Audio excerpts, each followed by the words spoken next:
Okay, the first thing we have to do, we're making chicken stir fry, like Asian a little bit style. Um, I cut up chicken tenderloins, but you can get chicken breasts, it's probably cheaper, and just cut them up. And the first thing we have to do is make our sauce. So I took some ginger root, and I forgot to take that. I shredded it, and I already put it in here. So about like a teaspoon or two, I like it, so or maybe a tablespoon, I guess. But then you need, oops, some soy sauce. I'm gonna fill this about a third of the way full here, because as you can see, this is for 4 people, and that's pretty much chicken, and this is gonna be like our sauce at the end as well. So we need ginger.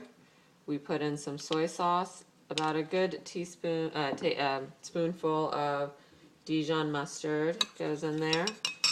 And then we are going to put some rice vinegar. I have seasoned rice vinegar. You can get regular. This makes it a little bit sweeter.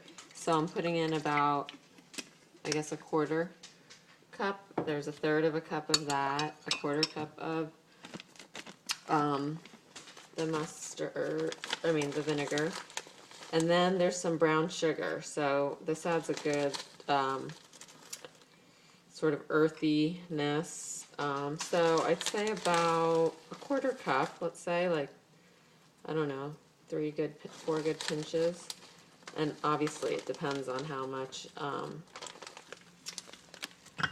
chicken you have and how much stir fry you're making. Like I said, mine is for about 5 people. I'm going to stir that up a little bit, and then I'm going to put in just a little bit of salt, because soy sauce, obviously, I have the low sodium kind, but it still has a lot of salt in it. But regular salt gives it a different flavor of saltiness than soy sauce. And then black pepper, I'm going to put this on as we go through and we cook each step. So however much black pepper you like. My kids are going to eat this too, and my husband, who doesn't love the spiciest of food. So some red chili flakes. I usually put sriracha or some hot sauce on the side, so you don't need to you can, make it always hotter later, but you can't take the hotness out, so be careful.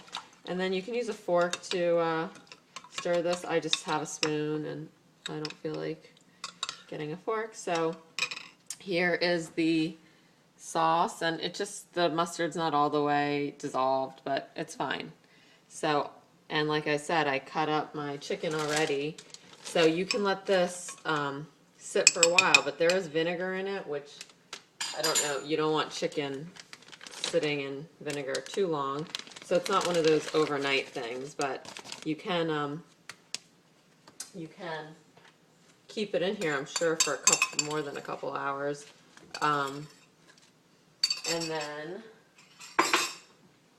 And without the vinegar, and just like soy sauce and some salt and pepper and mustard, you could probably leave this overnight.